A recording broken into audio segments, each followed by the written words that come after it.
හරි. ආයි කමන්නේ. දෙපාරකට දාන්න. මිනිසාගේ ආහාර ජීවන පද්ධතියේදී ජීර්ණය වෙන්නේ නැහැ. ඒ නිසා මොකද්ද? මලබද්ධය වළක්වා ගැනීමට උපකාරී වෙනවා සෙලියුලෝස්. ටක් ගාලා ලියාගන්න. මිනිසාගේ ආහාර ජීර්ණ පද්ධතියේදී ජීර්ණය නොවේ. එම නිසා මලබද්ධය වළක්වා ගැනීමට උපකාරී වේ.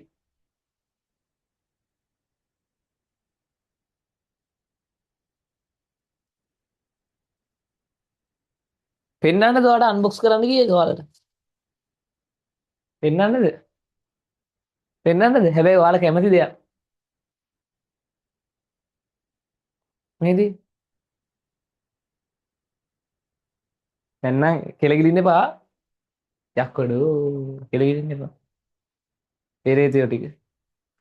හරි. පොඩි උන් වගේනේ. ඔව් කමන්නේ. කෙලගිලින්නේ නැහැ. අනන්ත පිට. අර කෙලගිලිනවා එක්කඩෝ දෙන්න ඕනේ. කෙලගිලින්නේ නැහැ. හරි. කහනාද පිට. හරිනේ. ළඟ හිටිය නම් දෙනවා. දෙන්නේ නැහැ පිස්සු. හරිද? දැන් මට හෙට මල බද්ධය හැදෙයි දන්නේ. අල්ලක් කෙලියයි. හරිද? නෑ මට බඩ බද්ධය හැදෙන්නේ නැහැ. හරි. හරිනේ. එහෙනම් සෙලියුලෝස් හරි. මොකද්ද? මිනිස් ආහාර ජීර්ණ පද්ධතියේ ජීර්ණය නොවන නිසා ඔය සෛල බිත්තියේ තියෙන්නේ. මිනිස් ආහාර ජීර්ණ පද්ධතියේ ජීර්ණය නොවන නිසා මලබද්ධය වළක්වා ගැනීමට උපකාරී වේ. ඊළඟට පිෂ්ඨයේ ලේසි. පිෂ්ඨයේ ඉන්නේ මොන ආහාරවලද බා?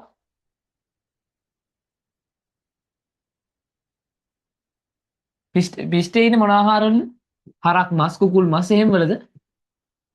පිෂ්ඨයේ ඉන්නේ මොන ආහාරවලද? අලබතල මඤ්ඤොක්කවලනේ. පිෂ්ඨයේ ඉන්නේ අලබතල මඤ්ඤොක්කවල. එතකොට පිෂ්ඨය තමයි ලේසි මේක බා. කාබෝහයිඩ්‍රේට يعني ශාකවල කාබෝහයිඩ්‍රේට තැම්පත් කරන්නේ ශාකවල කාබෝහයිඩ්‍රේට ගබඩා කරන් ඉන්නේ පිෂ්ඨයේ විදියට. එතකොට සර් ග්ලයිකෝජන් කියන්නේ බා සත්තුන්ගේ කාබෝහයිඩ්‍රේට තැම්පත් කරන් ඉන්නේ ග්ලයිකෝජන් විදියට. කාබෝහයිඩ්‍රේට තමයි හැබැයි ඉන්න ටයිප් එක වෙනස්. මොකද්ද? පිෂ්ඨය කියන්නේ ශාකවල කාබෝහයිඩ්‍රේට සංචිත කරන් ඉන්න ආකාරය. ග්ලයිකෝජන් කියන්නේ මොනවාද? සත්තුන්ගේ කාබෝහයිඩ්‍රේට සංචිත කරන් ඉන්න ආකාරය. ලියා ගන්න මේ වැදගත්කම් දෙක. පට්ට ලේසි ඈ. මොකද්ද? මොකද්ද කතාව? පිෂ්ඨය. පිෂ්ඨය ලේසි. මොකද්ද? පිෂ්ඨයේ තියෙන ශාකාහාරවලනේ. ශාකවල කාබෝහයිඩ්‍රේට සංචිත කරනු ලබන්නේ කියන්නේ ගබඩා කරන් ඉන්නේ කරනු ලබන්නේ පිෂ්ඨය ලෙසය. පිෂ්ඨය ලෙසය. එහෙනම් ග්ලයිකෝජන් ඔයාලට තනියෙන් ලියන්න පුළුවන්. මම මේක ඇතර ලියන්නේ ග්ලයිකෝජන් වලට තනියෙන් ලියන්න පුළුවන්. සතුන්ගේ කාබෝහයිඩ්‍රේට සංචිත කරන්නේ ග්ලයිකෝජන් ලෙසය. ලේසි.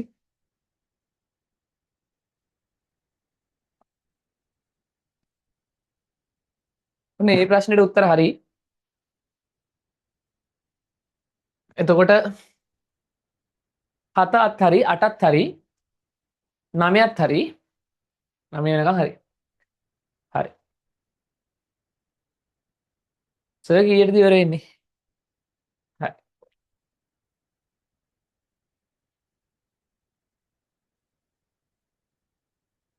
මම හිතනවා මුළු පාඩම ඔයාලට මතක් වෙනවා මේකෙන්. හරිද? ආයි වෙන කරන්න දෙයක් නැහැ. මුළු පාඩම මේකෙන් කව වෙනවා. හරි. ඔයාලා විභාගයේ එක්සෑම් එකකට කලින් මේ ටිකට උත්තර ලියලා යන්නකෝ ආයෙ එක සැරයක්. ඒ හොඳටම ඇති ඈ. ඒ පාඩම ඔයාලට පුළුවන්.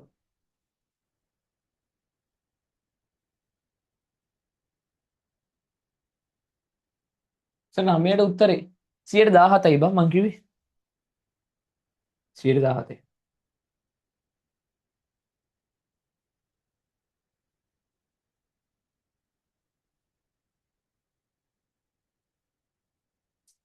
හරිද?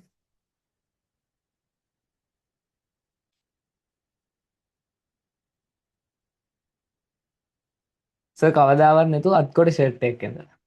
චක්කු උඹලා මාර ඒවනේ මම බලන් ඉන්නේ.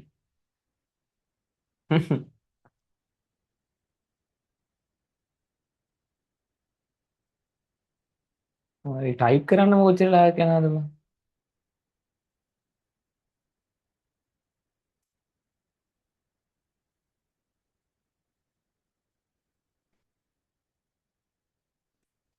හරිනේ? හරි.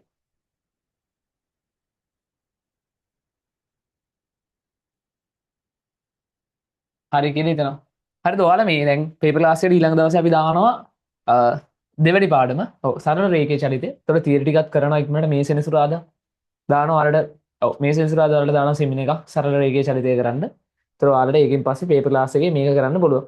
හරිද? ඒ නිසා ඔයා පේපර් ක්ලාස් එකට රෙජිස්ටර් වෙන්න රෙජිස්ටර් වෙන ළමයිට ඒකේ මේක හම්බෙයි. ඒකේ පාස් පේපර්ස් උත් දාලා ලස්සනට පාඩම කවන විදිහට හදලා දෙන්න. මේකේ තියරිනේ.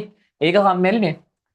ෆිසික්ස් කෙමිස්ට්‍රි වගේ ඒවා කම්මැලි නෑ. මේක චුට්ටක් කම්මැලි. මම ඔය ආතල් එකේ කරන්නේ ඒකයි. මේ නිසා ඒක කම්මැලි නෑ. බලලා රෙජිස්ටර් වෙන්න මුළු පාඩම ඔයාලා මේ පේපර්ස් ටික කොහොමත් එකතු කරගන්න නැති කරගන්න එපා. හරිද? හරි. හරි නැති කරගන්න එපා. මුළු පාඩමම මේ ඔය ඔක්කොම එකතු කරගන්න. හරිද? හරි. ලියාගත්තද? එහෙනම් අපි අදට වැඩ ටික ඉවර කරමු. හරිද? 10:00 වෙලාව දැන් නිදා ගන්නත් ඕනේ. ඉස්කෝලේ යන්නත් ඕනේනේ. ඊළඟ දවසේ ඉතුරු ටික කතා කරමු. එහෙනම් කට්ටිය බලලා රෙජිස්ටර් වෙන්න වැඩේට. අද වැඩේ තේරුණාද? කොහොම මෙසේජ් එකක් දාන්න කොහොමද වැඩේ හොඳයිද? මෙසේජ් එකක් දාන්න. මෙසේජ් එකක් දාන්න. මරුස සුපිරි එලකිරි টොප්. හරි. එහෙනම් අද වැඩ ටික ඉවර කරමු. මාන්සිලා වැඩ කරන්න. මාන්සිලා වැඩ කරනවාට ජයෙන් ජයෙන් වෙන්න ඕනේ. හැමෝටම good night. සර් නයි. ඉදා ගන්න. ඊට ඉස්කෝලේ යන්නත් එපේ. හරි good night. සර් නයි.